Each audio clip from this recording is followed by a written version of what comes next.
It's finally here. After 9 videos of discussing what it is I love about the Elder Scrolls and games like Fallout 3 and New Vegas, I'm finally ready to say what it is I want to see in the Elder Scrolls 6.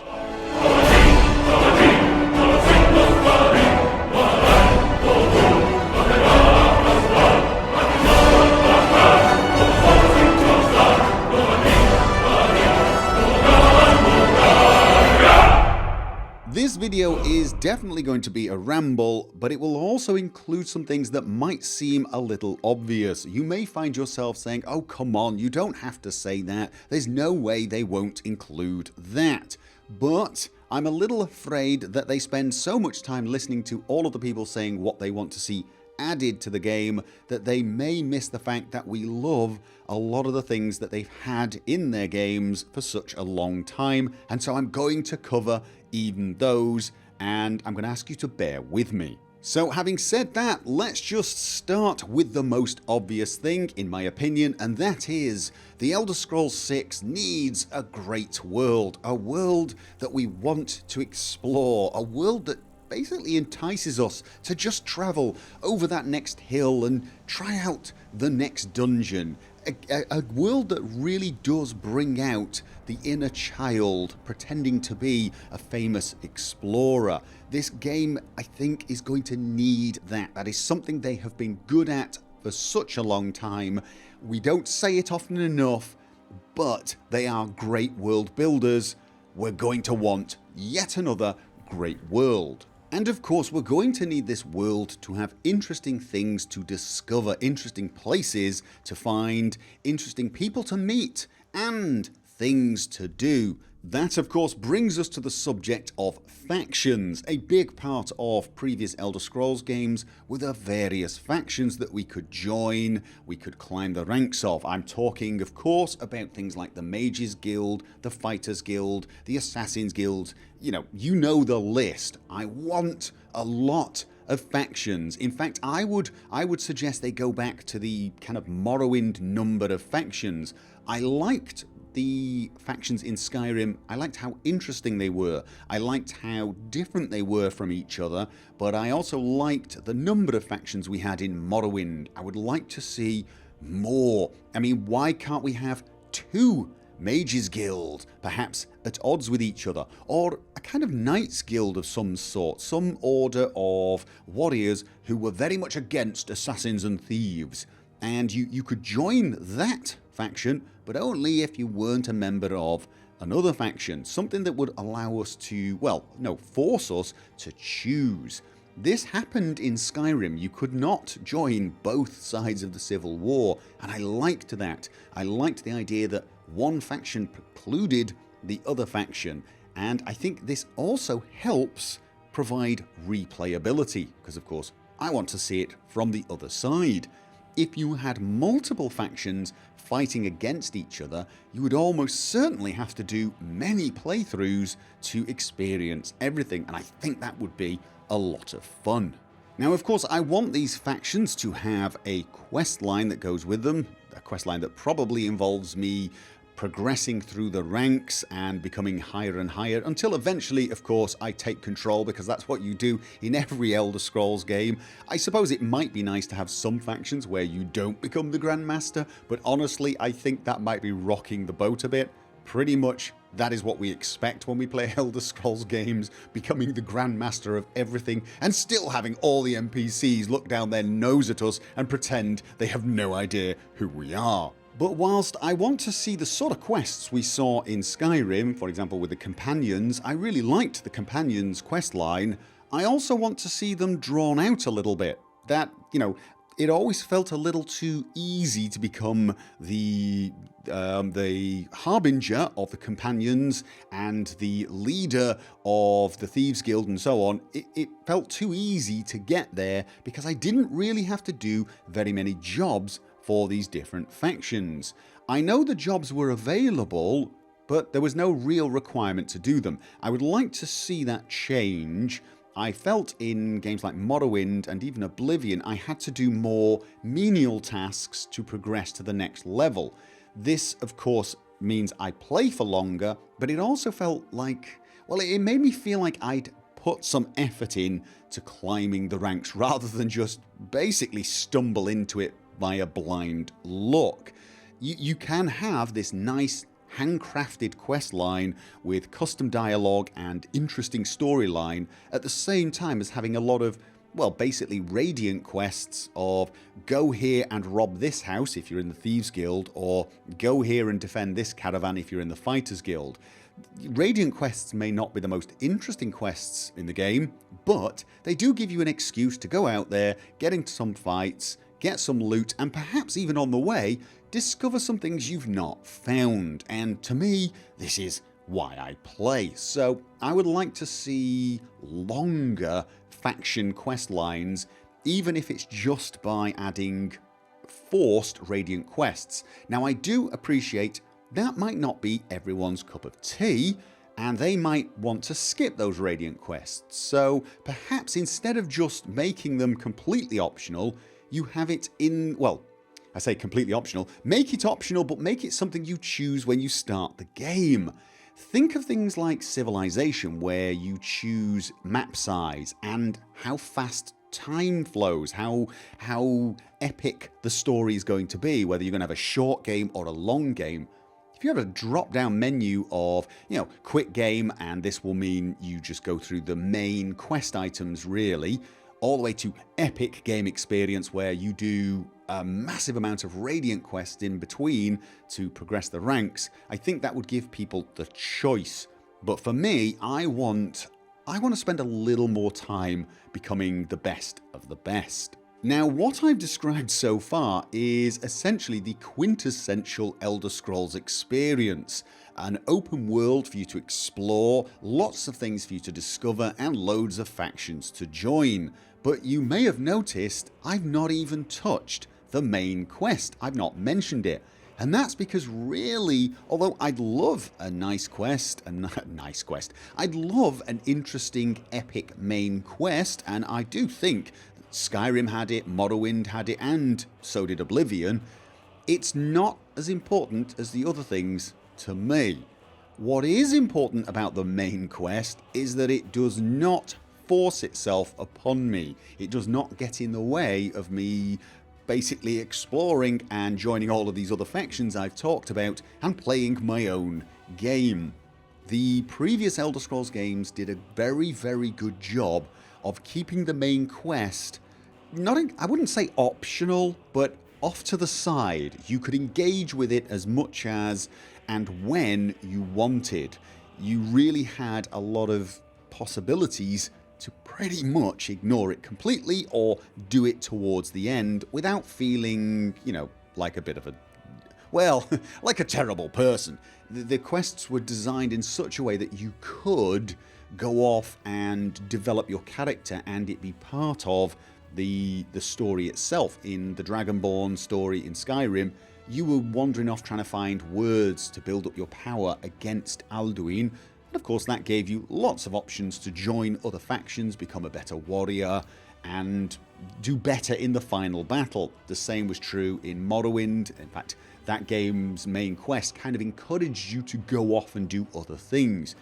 This is something I want to see in the Elder Scrolls 6. A main quest that's great, but that doesn't necessarily keep smashing me in the face and demanding attention. I want to move on to the subject of dialogue, because dialogue is of course critical for an RPG. You have to make the dialogue count, and by that I mean it has to have an effect on the game, on the story. It has to have some effect on what happens. If it's simply there as window dressing, if it doesn't matter what you choose in the dialogue, then you might as well be looking at a cutscene. You have got to make the dialogue count. It doesn't always have to be massively complicated dialogue, it doesn't have to be the greatest poetic dialogue of all time, but it has to actually have an effect. It has to mean something. And here's what I would say as a general rule. If you get to a point in the game where no matter what dialogue option you pick, you're pretty much saying yes, only have one dialogue option. Or in fact skip it. Just literally skip that dialogue, go into the cutscene. If there are no choices, do not fake choices.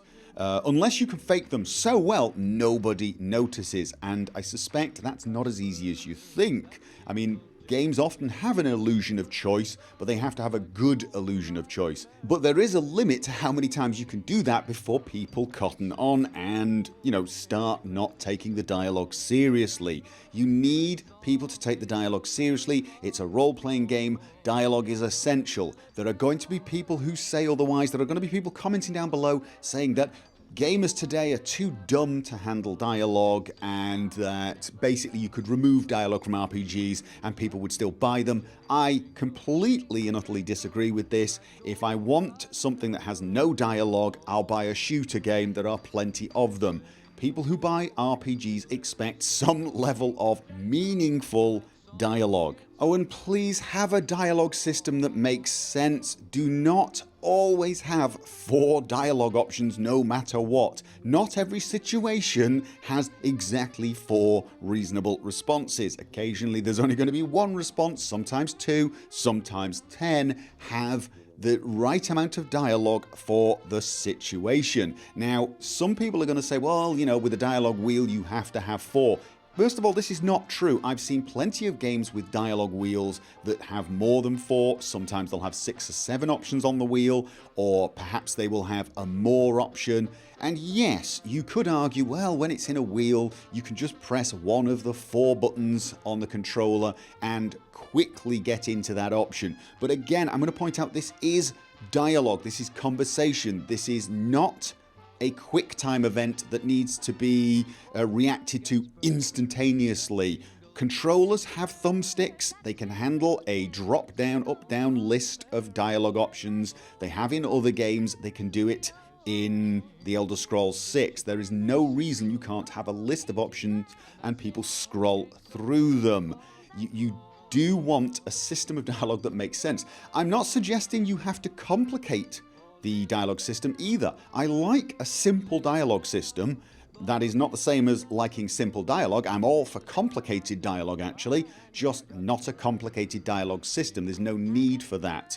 I don't mind a drop down list where I simply choose what I want, as long as A, what I want gives me some feeling of choice, and B, I actually know what I'm saying when I click it. For God's sake, I don't want to have something that says yes and then I do a 2-line response. I want to know exactly what I'm saying before I say it. Honestly, the dialogue system that you used in Oblivion and Skyrim is fine. It's simple. Anyone can follow it with whatever devices they're using. Just make sure the dialogue itself, the options we have to choose from, are ones that have some meaning, that have some value, and make us feel like we're playing a role-playing game. Moving on to the characters that you can play, let's talk about races.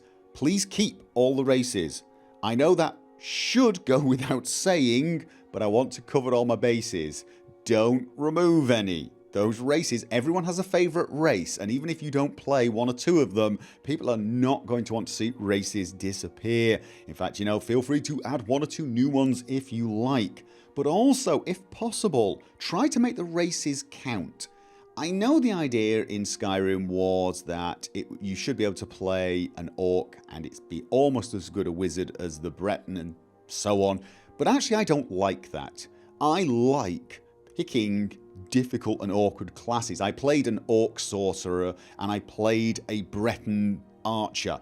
I like to pick characters that don't actually make sense or that have handicaps, and it would be nice to have some noticeable handicap when playing a Breton warrior or an orc mage, but also having some perhaps interesting benefits. An orc mage may not be quite as good at the magic, at least at the low levels, usually it equals out later on, but having the ability to, be a lot stronger in physical fights than your Breton counterparts is sometimes an advantage, and it can make things interesting. So don't be afraid of making the races actually count. I do realise you can't do the same with gender because people like to play, say, female characters and object if the female character is physically weaker. I do get that, but I don't think you're going to get the same response if a wood elf is physically weaker to an orc. I don't think that's going to be a major problem. That of course brings up the subject of stats, and by stats I mean strength, endurance, intelligence, wisdom, those sort of things. I'd like to see a return to those. They were never essential, I'll give you that, they were never essential, but they're the sort of thing that RPGers like to play with, and they do give you some more options to customize. They do give you some more options vis-a-vis magic items as well. Instead of a set of gloves making it so you hit harder, it just increases your strength, but perhaps strength could actually have other effects, carry weight, that sort of thing. So whilst I wasn't offended that you removed stats in Skyrim, I wouldn't mind seeing them return. I don't necessarily want a return to the system you used in Morrowind and Oblivion, because the way the stats got increased every time you leveled did tend to add, well, a massive incentive to grind certain skills just before you went to bed when leveling. I didn't like that. I don't like anything that adds grind for the sake of grind, but there's no reason not to have stats. You could have stats. They don't necessarily have to be something that's linked to going up every time you go up a certain skill. Just something that gives me the ability to have a very strong character or a very weak but intelligent character. That sort of thing. And if possible, I would like it to have an effect. No, it should have an effect on the game. Even if it's just the basic effect that it had in Morrowind, where, strength just added a little extra damage and intelligence decided your magic pools. Some effect. For skills and perks, I'm pretty much happy with the way it was in Skyrim, to be honest. Skills haven't really changed much, except the way they affect leveling up. I actually preferred the more fluid method of leveling in Skyrim rather than the have to go to bed method in Oblivion. And I also loved the addition of perks. I found perks to be a great way of really customizing your character. It's one of the major step forwards. Does that make sense? It was one of the major benefits in Skyrim. You could have a character who wore heavy armor. I did. I had a sorcerer who wore heavy armor, and he became very, very good in the heavy armor skill, but he took no perks in it. Therefore, he was never as good in heavy armor as, say, a warrior with the same level of skill but far more perk training. So this gave much more freedom to customize the experience, to customize the character, and I'm a big fan of that. Let me create a very unique character. So stats, skills, and perks, all three. And I'm telling you now, I do not think there's anyone out there who will honestly come forward and say, no, that's too complicated. I can't handle stats, skills, and perks. That's like, I have to do that once every, 5 or 6 hours of play when I level up. I can't handle it. I don't think you're going to find that. People playing role-playing games don't mind a little bit of character manipulation, and what I've described is not too much. In fact, it's not very much at all. So, skills, perks, and stats, please. Moving on to a contentious subject, a subject that links the last two, that would be character and dialogue. It links them together nicely because the subject is voiced protagonist. And let me give you the short version of my wish regarding voice protagonist in The Elder Scrolls 6. No. No, no, no, no, no, no. Okay? That is basically my opinion. I do not think you could get that working in The Elder Scrolls. I'm of the opinion you didn't get it working in Fallout 4. I'm sorry. It kind of made the game unreplayable for me, even though I have actually replayed it a few times. It was a problem. It absolutely was a problem. The voice protagonist was a problem on all of the other playthroughs. It really did. I wouldn't say ruin the experience, but it made the experience comical at times. For The Elder Scrolls, the situation is compounded by the fact that you have multiple races, and you cannot have all of those races with the same voice. In fact, you can't even have them with the same lines. The The Khajiit do not say the same things as the Argonians or the Orcs. There's going to be subtly different speech for those races, and they honestly should have different voices as well. They do sound different.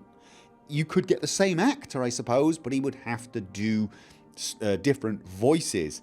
And even then, having only one voice for each race, that would be an epically bad idea. One of the great things in playing an Elder Scrolls game is the option to create your own character, your own unique character, and having a voice thrust upon you removes a big part of that. I've discussed that to death in this series.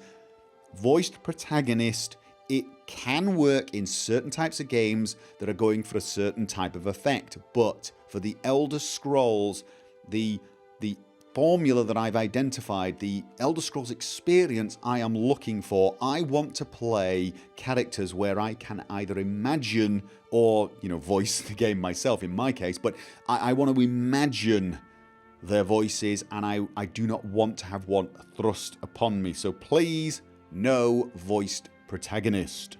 I don't want to see any major changes to the inventory system. I've got no real problem with how weapons, armor, potions and that sort of thing work in the Elder Scrolls series. I think the user interface could always do with a bit of work. It's been that way since Oblivion, but that's the sort of thing we can mod away, and again, it's not something that makes or breaks things for me. Having the options to actually wear different pieces of armor, mix and match, that is important. I like that sort of a thing. Having the option to upgrade my weapons and armor, perhaps create my own potions, enchant magical effects onto armor, these sort of things, I like those options. One thing I would like to see return to the Elder Scrolls is spellcrafting.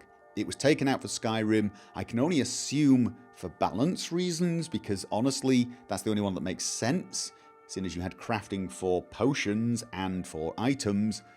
I do remember, if you cast your mind back to Morrowind and even Oblivion, you could create spells that were somewhat silly, but then, to be honest with you, you knew you were doing that when you did it, and you could probably do the same with potions and items anyway. I'd let people do it if they really want to, or find some way to balance it a little better. I liked being able to craft my own spells. I wouldn't mind seeing some sort of system of crafting similar to Fallout 4, to be honest. So, for example, if you're upgrading your sword, maybe you can upgrade the blade, the pommel, the crossguard. You can upgrade different parts. Perhaps you can actually upgrade your armor with more than just slightly more damage resistance, the way you could in Fallout 4. I liked that concept in Fallout 4, and I can see it being brought over to Skyrim. There's no real reason why you can't do something very similar, and I think that definitely adds to the feeling of customization, the feeling that you're creating a unique experience for yourself. And this is pretty important to me. If you think about everything I've spoken about so far, it all fits in with this thing I identified as the Elder Scrolls formula. The great world you can explore to your heart's content, and the ability to create a unique story, a unique character, a unique play style, and play something different each time you play the game. And everything I've spoken about so far adds to that. And it's something that it really has existed in the Elder Scrolls. Nothing I've spoken about so far is new to the Elder Scrolls, really, with the exception of wanting a similar crafting system to Fallout 4, perhaps. Generally speaking, everything I've mentioned is stuff that a lot of people will go, well, this stuff should just be expected. Well, I want to make sure they know these are the sort of things that I loved and adored, and I think a lot of people share my opinion on that. They love these aspects of the Elder Scrolls game. They may be looking for some new things to be added, they may be looking for some enhancements, but they're not looking to lose anything we had before.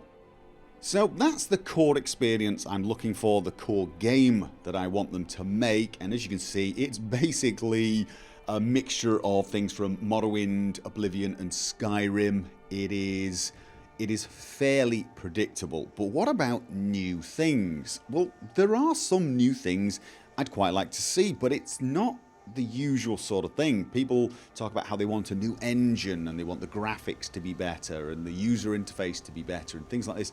I'm less worried about those, partly because they don't really define the experience for me, but also because those are usually the things we can mod very, very easily indeed, and I don't mind doing that. Of course, one of the things I did forget to mention actually is modding. This is something they do need to keep, in my opinion. I love the modding side of this, and I think the modding side of things is a big plus and a big draw for their games. So I probably should have mentioned that already. Keep modding, Bethesda, pretty much as it is, thank you. But I would say overall they should try to be a little more reserved in the new things that they add to the game. Add a few things, and only after considering whether or not they will have a negative effect on the Elder Scrolls formula. I mean, a prime example for this would be settlements. Settlements, in my opinion, can work for the Elder Scrolls if done right. There's nothing inherently wrong with the concept, although, as I mentioned in a previous video, the way they implemented it in Fallout 4 did have some issues. They could implement a settlement system and it could really add to the Elder Scrolls experience, but they just have to do it the right way. What that right way is, well, I'm probably going to cover that in a future video because it's kind of a detailed subject. One area I really want to see some improvement in is the follower and companion system. I really do want to see a lot more options on what I can do with my companions, and I don't mean that in a rude way before people start cracking jokes. I'm talking about controlling how far they follow me, whether they are aggressive, whether or not they use ranged or melee weapons, those sort of things. I want to be able to command them to go to a certain spot and stay there, something like we did in Mass Effect. I want to have control over them. I want to be able to look after them. But then I also want some kind of hardcore system like we had in Fallout New Vegas, where not only did we have thirst and hunger, we also had followers that could die. Having followers who were mortal, but the option to control them better so they don't do stupid things, for me, really adds a sort of intensity to the relationship, and I really like that. And I would also like to have some character development with those followers, quest lines, so to speak, the sort of thing you got in Fallout New Vegas and did actually get in Fallout 4. There were one or two quests like that in the Skyrim game. So for J'zargo and Kharjo, you had to do some quests first for them and then you got them as followers. But I want something more. I want, as you travel with them, they open up to you and start presenting you with new dialogue options that will perhaps even lead to some kind of quest. I like that idea. Now, there are a few things I do not want, and whilst I generally prefer to focus on the positive, I really feel like this needs to be said. I do not want to see a kind of legendary enemy system, the sort of which we had in Fallout 4. I'm sorry, but that just did nothing for me. That kind of system's okay in a shooter like Borderlands 2, where you have certain enemies that are badass versions of the enemies, and perhaps they even mutate at a certain point, but that was just a bit ridiculous in Fallout 4. It happened so often, it was common. These people were not legendary. I'd fight 20 of them a day, and they were just weird. It was very arcadey. It did not feel at all like an RPG. It felt like a shooter mechanic. So I don't want to see anything like that. If you're going to have a tough version of different creatures, have tough versions of them. Have a super troll and have him have his own unique abilities that are different to the extremely tough raider, for example. Make them a little different from each other and make them reasonable. You know, I mean, in Fallout 4 you had robots mutating. This is not reasonable. You had legendary synth Mark 1s who were so much tougher than the coursers who were synth 3s and were supposed to be the biggest badasses, and it made no sense. I memean, if they can create legendary Mark 1 synths, why did they even bother with the Mark 2s and the Mark 3s? There's just no reason for it. The thing is, it doesn't matter whether you're adding something new or thinking of removing something. What you really need to think each and every time you do that is, how does this affect the core experience, the Elder Scrolls experience people are expecting and, you know, really looking forward to? If you add something that restricts the amount of exploration that someone could do, that is a bad thing. Even if whatever you're adding adds something good, if it restricts something essential, it's going to be negatively received. If you add something that's very cool, but it restricts the amount of customization a player has, the amount they can direct the story themselves or even create the character they want, it's going to be received negatively, because that is the sort of thing that I and many other players are looking forward to. In the end, all the new things in the world are not going to make a successful Elder Scrolls game. What Elder Scrolls 6 needs more than anything else is to feel like an Elder Scrolls game. It needs to give me that Elder Scrolls experience that I have been hankering for since I've stopped playing Skyrim. It needs to give me the world to explore, the option to create a character and play style and just play the way I want to play, tell the story I want to tell, and then start all over again and play a completely different story.